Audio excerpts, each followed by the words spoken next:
Hello, friends, and welcome on this platform. Euh, Lors de son entretien sur France 24, la chaîne de propagande française, Samuel Eto'o-Fils a répondu à cette question. Qui va choisir le nouveau sélectionneur de l'équipe nationale du Cameroun? C'est le ministère du Sport, c'est la présidence de la République. Écoutez la réponse de Samuel Eto'o-Fils. Qui va choisir le prochain sélectionneur? Nous allons travailler sur plusieurs profils et nous allons envoyer, comme à l'accoutumée, au chef de l'État, parce que vous savez, chez nous, il faut l'avis et l'accord du chef de l'État, mais sur proposition de la Fédération camerounaise de football. Et c'est ce que nous allons faire. Nous allons proposer plusieurs profils et puis nous verrons. Un profil national ou international? Nous irons plutôt à l'international. En Europe? On verra bien. Un entraîneur avec de l'expérience en Afrique? Il est important qu'il ait de l'expérience en Afrique ou pas. Nous avons vu, et je dis d'ailleurs félicitations aux sélectionneurs ivoiriens qui n'avaient pas d'expérience à ce niveau, mais qui a mérité de gagner ce trophée. Donc, la Fédération camerounaise de football fait un shortlist. Voilà la réponse de Samuel Eto'o-Fils. Et la présidence de la République valide. Parce que c'est important de dire la présidence parce que ça peut être n'importe qui à la présidence de la République. Vous savez comment le Cameroun fonctionne. Donc, l'un et deux vont faire une shortlist, ça peut être 3, 4 sélectionnés. Et ils envoient la liste à la présidence de la République à travers le ministère des Sports parce que le président est regardant là-dessus.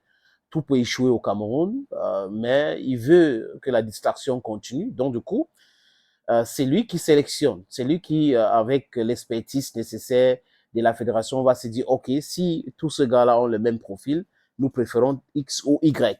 Voilà, parce que c'est l'État du Cameroun qui paye les sélectionneurs. L'État du Cameroun qui paye les sélectionneurs et qui paye contrôle. Dans la main qui donne, c'est ces mains-là qui dirigent. C'est normal, les amis.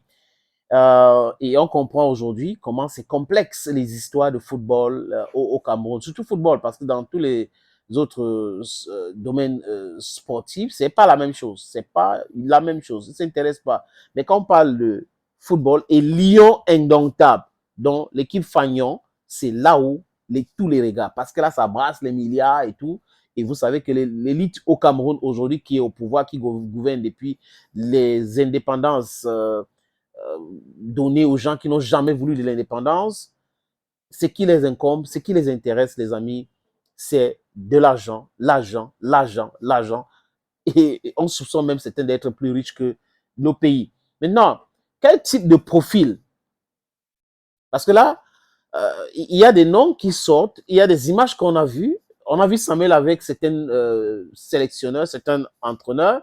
Est-ce que c'est ce type-là de personnes qui pourront manager l'équipe nationale du Cameroun? Et là, Marc Perman parle d'Hervé Renard et tout, et tout complète en expliquant. Profil du type Hervé Renard, par exemple, vous sauriez? J'espère que Hervé serait intéressé à entraîner pour nous la meilleure équipe d'Afrique.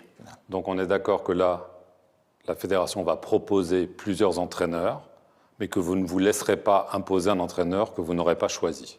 Ce rôle est de la compétence de la fédération, et uniquement de la fédération, pardon. Et ce n'est pas une polémique. Nous allons proposer, et puis nous espérons que parmi les 3 choix que nous apporterons,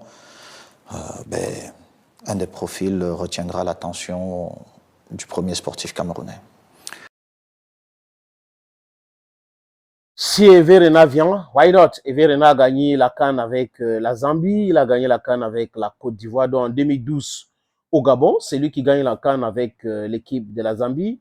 En 2015, en Guinée équatoriale, c'est lui qui gagne la CAN avec la Côte d'Ivoire. Il faut dire que cette CAN en 2015 devait être organisée par le Maroc, mais le Maroc a essayé d'expliquer qu'il y avait une maladie, une pandémie, on ne va pas organiser, on ne va pas faire ceci. Et le pays avait été suspendu. Et On a vu que la Guinée équatoriale a organisé cette compétition. Bon, la Côte d'Ivoire a gagné cette compétition. Est-ce que c'est Hervé Renard? Eto'o a parlé dans les extraits que vous avez écoutés des Immense Five. En fait, qu'il n'avait pas d'expérience, mais qui a gagné la compétition avec la Côte d'Ivoire. Donc, est-ce que ça sera un profil de type Immense Five, un sélectionneur africain, un sélectionneur européen? Mais tout porte à croire, les amis, que ça sera un sélectionneur européen parce que on a vu les images de Eto'o avec Domenech, avec Hervé Renard, José Mourinho aussi qui est libre. On a vu cela. Et on soupçonne aussi Pep Guardiola qui a expliqué qu'il aimerait entraîner une équipe nationale. Donc, est-ce que, voilà la question que beaucoup de personnes se posent aujourd'hui. Dans quelques jours, on saura qui est le nouveau sélectionneur de l'équipe nationale du Cameroun. Et il faut noter aussi que le Cameroun ne peut pas se permettre d'entrer en conflit sur cette histoire avec la Fédération camerounaise de football. Je parle de l'État du Cameroun parce que tout de suite, la FIFA va réagir et le Cameroun sera suspendu. Donc, il procède comme ça et Eto'o parle. Il sait de quoi il parle et c'est en quelque sorte aussi une façon de les mettre la pression. Donc, les choix devraient être faits par la Fédération camerounaise de football. C'est la fédération qui a l'habilité, c'est l'organe technique. Maintenant, la sélection finale, c'est lui qui paye. Donc, la fédération lui dit, voilà X, voilà Y, voilà W, je dis n'importe quoi. Ils sont 3, ils sont 4, ils sont là. Voilà les meilleurs profils pour nous. Sélectionner parmi ces meilleurs profils pour nous, c'est lui qui peut être sélectionné de l'équipe nationale du Cameroun. Et c'est comme ça que ça devait être. Espérons que ça va bien se passer. Sinon, on sera là en train de tourner en bourrique parce que là, la FIFA va s'introduire dans le dossier et ça sera compliqué pour tout le monde.